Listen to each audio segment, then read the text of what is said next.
Before every doomed assault, the Legion did not pray. They drank.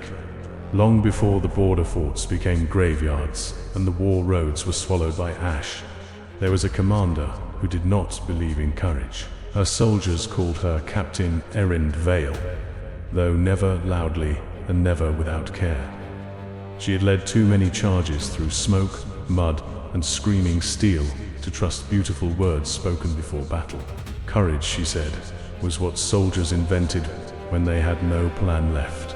Heroes died too loudly. They wasted breath on vows, wasted blood on pride, and wasted steel on enemies who were already beaten but not yet dead.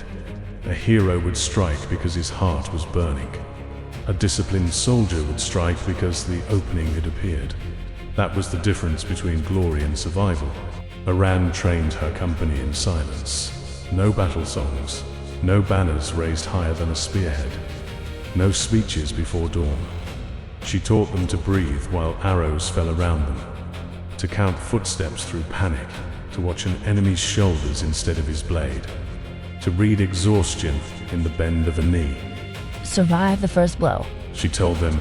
Then she would draw her sword and point toward the training yard's blackened earth. Answer with the last.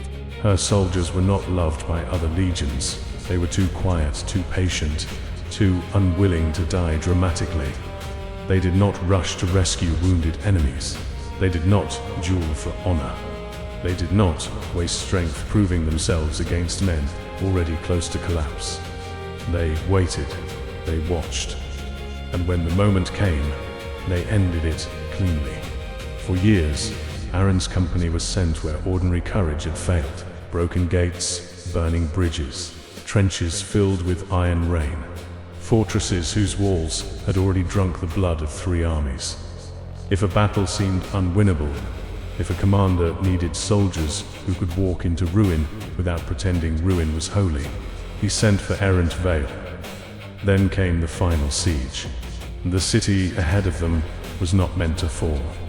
Its walls were ringed with walled stones, its towers plated in black brass, its gates carved with old defensive runes that drank fire, frost, and thunder alike. Every assault before theirs had ended in a field of broken shields. Erynd studied the walls for one full night. At dawn, she gave no speech. She only said, "We will need 4 seconds. The Oathglass was not made for healing. It was made for the moment after fear. Erynd's alchemists forged the first flask in a tent behind the siege line, where the air smelled of burnt metal, wet leather, and bodies not yet buried.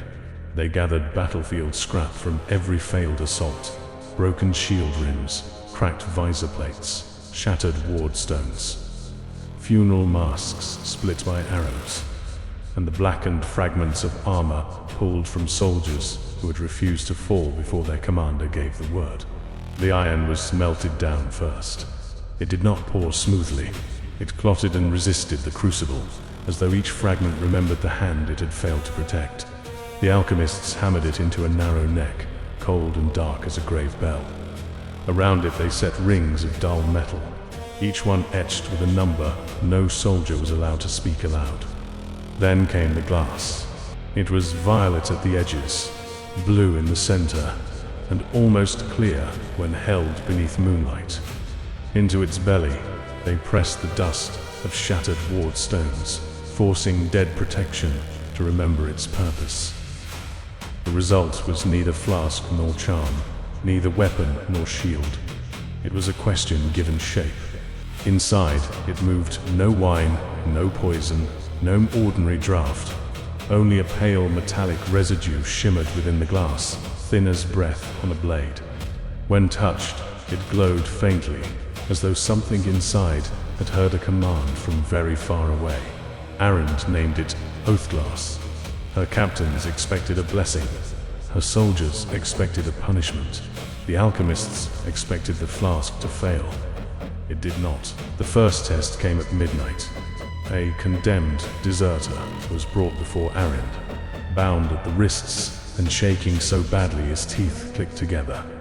He had abandoned the third assault and hidden beneath dead men until scavengers found him. The officers wanted him hanged. Erynd wanted him useful. She placed the flask in his hands. Drink. She said. He stared at the violet glass. What is it? 4 seconds. That was all she told him. He drank. For one breath, nothing happened. Then a thin brightness rose over his skin. It was almost invisible. A second body of pale light clinging to him from throat to heel. His trembling stopped. His eyes sharpened. The terror did not leave his face, but something colder stood beside it. Erynd gave a signal. 3 soldiers struck him at once. One blade sparked away from his ribs. One spearhead shattered before it reached his chest. One axe rang against his shoulder and bounced hard enough to tear the wielder's grip. The deserter looked down at himself, stunned. Then the light cracked. A second blow struck his side. This time steel opened him. He fell without a sound. The watching soldiers understood at once. The Oathglass did not forgive. It delayed. After that night, no soldier was allowed to carry the flask without passing Erynd's final trial. It was held in the old quarry beyond the siege camp, where broken siege engines lay scattered like the bones of wooden giants. The candidates stood in a narrow circle, marked with ash. Above them, engineers pulled chains connected to a frame of iron hooks. Suspended blades, weighted darts, and rusted spearheads. They called it the rain. The trial began in silence. The soldiers stood motionless. The iron fell. At first, the ward around the circle held. Sparks burst in the air. Blades shattered before touching flesh. Darts bent sideways and spun into the dirt. Every instinct begged the candidate to move, to flinch, to raise an arm, to flee the place where death was descending again and again. But Erynd's soldiers were not being trained to avoid fear. They were being trained to stand beyond it. The rain continued until the ward cracked. That was the true beginning. The candidate had to remain still through the first break in protection, through the first touch of real pain, through the first moment when the body realized the shield was no longer whole. Only then did Erynd step forward with the flask. Only then were they allowed to drink. Some drank too quickly, gulping at the glass like drowning men. They failed. Some hesitated, staring at the violet seal as if mercy might appear inside it. They failed. Some held the flask with both hands, breathed once, and drank exactly when fear became information. Those were the ones Erynd chose. They emerged from the trial, changed, not fearless, never fearless. Erynd did not trust soldiers who claimed to have no fear. Fear kept the eyes open and the feet honest. But the chosen learned to keep fear behind the blade, where it could not command the hand. The Oathglass was passed from one disciplined warrior to another, never kept by the proud, never wasted on the reckless. It belonged only to those who understood its first law. Protection was not comfort. Protection was a countdown. The Oathglass gave its bearer one perfect moment of survival. No more. For 4 heartbeats stretched into battle time, the drinker became difficult to break. A thin, bright shell formed over the body, not thick enough to look like armor, not strong enough to promise safety, but sharp with borrowed endurance. Blades sparked against it. Arrows shattered before reaching flesh. The first blow that should have killed became a warning instead. First second was for silence. The drinker felt the battlefield narrow. Screams dulled. Flame lost its roar. The hammering of blood became a measured drum. Fear did not vanish entirely. It became small enough to hold. The second was for measuring the wound, not the drinker's wound. The enemy's. The Oathglass sharpened perception in a cruel way. Every weakness seemed outlined by pale violet light. A stagger hidden beneath anger. A loose grip disguised as strength. A breath taken too late. A bleeding thigh. A cracked rib. A proud soldier pretending he still had power enough to survive the next exchange. The third second was for stepping inside reach. This was where cowards died and disciplined killers lived. The flask did not reward retreat. Its ward held only long enough for the bearer to enter danger with purpose. Those who backed away wasted the gift. Those who lunged without thought broke themselves against the enemy's strength. But those who stepped in at the exact moment between danger and opportunity became something terrible. The fourth second was for ending what should not have survived. While the ward held, the bearer's blade seemed to know when life had already loosened its grip. Wounded foes, staggering foes, proud foes with their last strength burning in their eyes, all became sentences waiting for their final word. The Oathglass did not make its owner stronger in the ordinary way. It made hesitation disappear. And that was why Erynd valued it more than any charm of endurance or potion of rage. Rage could be misled. Courage could be wasted. Strength could be spent against the wrong target. But discipline knew when to cut. The Oathglass was not mercy. Its protection had one law: break the ward, and the blessing dies.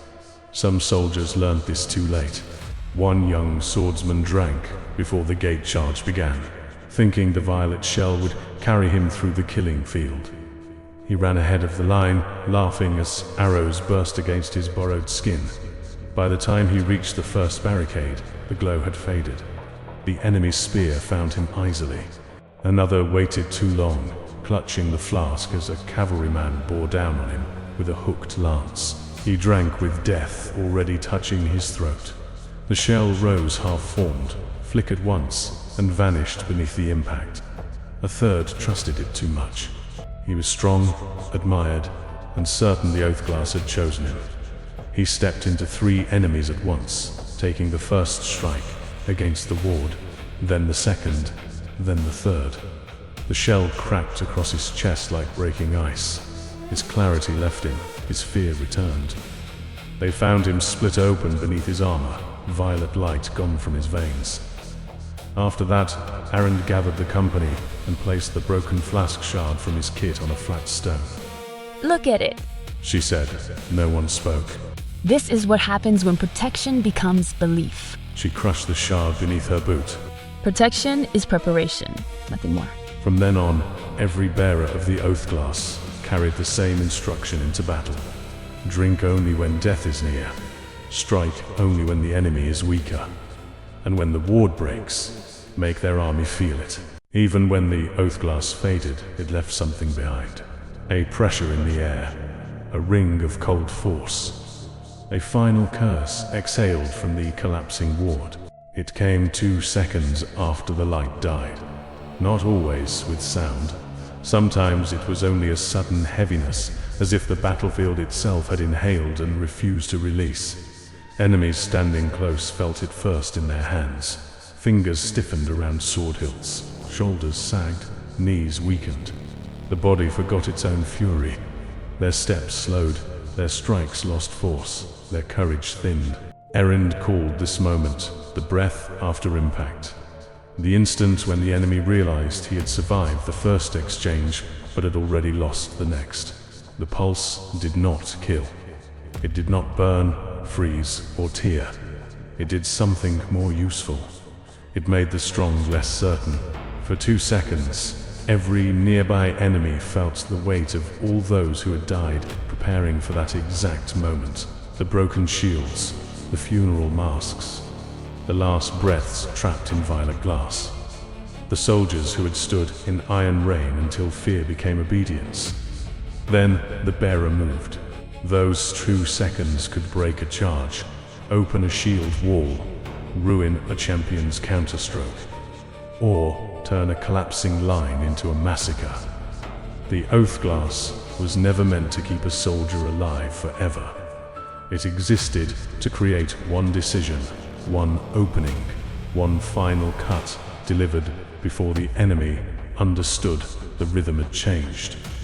That was its true purpose. Not defense, discipline. The final siege began under a sky without color. Erynd's company stood before the impossible city in perfect silence. Behind them waited the rest of the army, battered and afraid to hope. Ahead of them rose the black brass gate, its runes glowing with the strength of every assault it had already survived. Erynd walked the line with the Oathglass in her hand. Not one flask, many.